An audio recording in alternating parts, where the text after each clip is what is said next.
송화, 송생과학 송쌤입니다. 저저번 시간부터 생물을 분류하는 방법에 대해 고민하였습니다.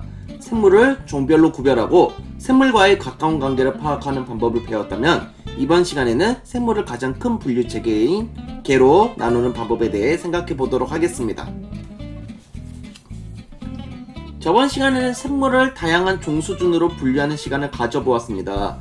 이번 시간에는 생물의 가장 큰 틀인 개 수준으로 분류를 해야 정확하게 생물을 분류할 수 있는데 이것을 한번 배워보도록 하겠습니다. 이번 시간은 생물을 개 수준에서 분류할 수 있다, 각 개에 속하는 생물의 특징을 설명할 수 있다가 오늘의 학습 목표가 되겠습니다. 자, 오늘도 신나는 과학의 세계로 출발해봅시다. 저번 시간에는 생물의 분류의 가장 큰 단위인 개부터 생물의 분류의 가장 기본이 되는 종까지 체계적인 분류를 하는 방법을 확인하였습니다. 그전 종은 자연 상태에서 번식 능력이 있는 자손을 낳을 수 있는 생물의 무리라는 것을 배웠습니다. 오늘은 개를 중점적으로 배울 겁니다. 과학자 린네부터 시작해서 발전되었고 현재도 사용하고 있는 생물의 대표적인 5개를 확인해보는 시간을 가져보도록 하겠습니다. 생물을 개 수준에서 분류할 때 기준은 핵막의 유무, 세포벽의 유무, 세포의 개수, 광합성의 여부, 기관의 발달 등의 기준을 가지고 분류합니다. 기관이라는 용어가 생소할 텐데 일정한 모양의 기능을 가지고 있는 생물체의 부분이라고 보시면 되겠습니다. 특히 기관이 잘 발달된 게 식물하고 동물인데요. 식물의 대표적인 기관으로는 뿌리, 줄기, 잎, 꽃, 열매 같은 것들이 있다는 것을 확인할 수 있죠. 동물은 소화를 담당하는 이런 기관들이나 순환을 담당하는 기관들, 호흡을 담당하는 기관들, 배설기관이 있다는 것을 확인할 수 있고요. 그리고 마지막으로 신경계통의 기관들이 있다는 것을 확인할 수 있습니다. 오늘날에는 생물을 원핵생물계, 원생생물계, 동물계, 식물계, 균계로 분류하고 있습니다. 이때 원핵생물계와 나머지를 구별할 수 있는 기준이 핵인데요. 핵이 없는 세포를 보고 우리는 원핵세포계라고 하고요. 핵이 있는 세포를 우리는 진핵세포계라고 합니다. 핵이 없는 생물을 모아둔 것을 보고 우리는 원핵생물계라고 하고요. 핵이 있는 생물들을 모아놓은 것을 나머지라고 생각하시면 되겠습니다. 특히 동물계는 운동기관이 발달하여 움직일 수 있다는 특징이 있고요. 식물계는 대표적으로 광합성을 하고 있죠. 균계는 몸이 여러 세포가 실같이 이어져 있는 균사로 되어 있다는 것을 확인할 수 있습니다. 원생생물계는 단세포 생물이면서 기관 발달이 미비한 경우이며 식물계, 동물계, 균계에 속해 있지 않은 핵을 가지고 있는 생물이라고 생각하면 되겠습니다. 그러면은 생물의 5개를 하나하나 자세히 살펴보도록 하겠습니다. 첫 번째 5개는 원핵생물계입니다. 핵막이 없어 핵이 뚜렷하게 구분되지 않는 세포로 이루어진 생물의 무리라고 생각하시면 되고요. 세균이라고 불리기도 합니다. 대부분 광합성을 하지 않습니다. 하지만 광합성을 하는 생물도 덜어 존재합니다. 세포에 세포벽이 있고요. 대부분 단세포 생물이라는 것을 알 수 있습니다.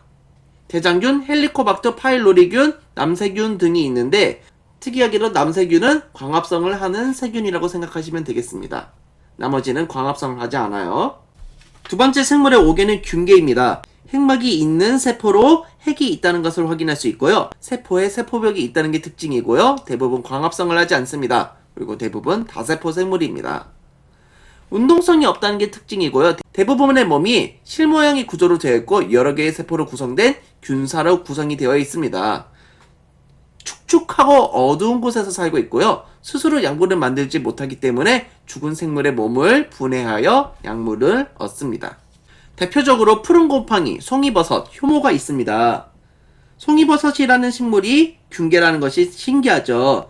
버섯은 움직이지 않아 식물과 매우 비슷해 보이지만 광합성을 하지 않으므로 식물로 분류하지 않습니다. 또한 기관이 발달해 있지 않으므로 동물로도 분류하지 않습니다. 버섯은 곰팡이처럼 균사로 이루어져 있기 때문에 균계에 속하는 생물이라는 것을 알 수 있습니다. 대부분 다세포 생물이지만 효모같이 단세포 생물인 균계도 존재하고 있습니다. 세 번째 대표적인 5개는 식물계입니다. 핵막이 있는 세포로 이루어져 있기 때문에 핵이 존재한다는 것을 알 수 있고요. 광합성을 할 수 있기 때문에 약물을 스스로 만드는 생물의 무리입니다. 식물계에 속하는 생물은 세포벽에 있다는 것을 확인할 수 있습니다. 생물의 몸이 여러 개의 세포로 이루어져 있고요. 특히 움직이지 않고 뿌리를 내리고 생활한다는 게 특징이고요. 뿌리, 줄기, 잎과 같은 다양한 기관이 발달되어 있습니다. 고사리랑 우상이익기는 포자 번식을 하고 있고요. 은행나무랑 해바라기는 종자 번식을 하고 있다는 것도 확인할 수 있네요. 네 번째 대표적인 오개는 동물개입니다. 핵막이 있는 세포로 핵이 있다는 것을 확인할 수 있고 광합성을 하지 않는다는 특징이 있습니다. 세포벽이 없다는 특이한 특성을 가지고 있고요. 다세포 생물로 이루어져 있습니다. 대부분 운동성이 있기 때문에 자유자재로 움직일 수가 있고요. 먹이 섭취라든지 이동, 소화 등을 담당하는 기관이 많이 발달되어 있습니다. 먹이를 섭취해서 양분을 얻는다는 특징이 있고요. 육지 또는 물속에서 생활하고 있습니다. 해파리, 고양이, 개구리, 참새와 같이 날 수 있는 것도 있고 물속에서 사는 것도 있고 땅 위를 걸어 다니는 것도 있다는 것을 확인할 수 있네요. 좀 특이하다면은 산호는 식물개로 생각하는 경우가 많은데 촉수라는 기관을 이용해서 먹이를 잡아먹기 때문에 동물개로 취급하고 있습니다. 마지막으로 대표적인 오개는 원생생물개가 있습니다. 핵막이 있는 세포로 이루어져 있기 때문에 핵이 있습니다. 먹이 섭취 또는 광합성을 한다는 것을 확인할 수 있고요. 세포벽이 있는 생물도 있고 세포벽이 없는 생물도 있습니다. 대부분 단세포 생물입니다. 핵에 있는 세포 중 균계, 식물계, 동물계에 속하지 않는 것들을 보고 우리는 원생생물계라고 하고요. 대표적으로 단세포 생물은 아메바랑 집신벌레, 다세포 생물은 미역이랑 다시마가 있다는 것을 확인할 수 있습니다. 대체적으로 물속에서 생활한다는 것을 확인할 수 있고요. 특히 김, 다시마, 미역은 광합성을 한다는 점에서 식물과 매우 비슷해 보이지만 이들은 뿌리, 줄기, 잎과 같은 기관이 발달하여 있지 않고 큐티클층이나 기공 등 식물에서 나타나는 전형적인 특징이 없습니다. 그렇기 때문에 식물계가 아닌 원생생물계로 분류하고 있습니다. 생물의 오개를 분류하는 방법을 정리해 보도록 하겠습니다. 세포의 핵막으로 구분된 핵이 있는가라는 걸 봐야 되고요. 있으면은 다른 쪽으로 가고 없으면은 원핵생물계라고 분류하시면 되겠습니다. 몸이 균사로 되어 있으면은 균계로 생각하시면 되고요. 아니면은 내려가시면 되겠습니다.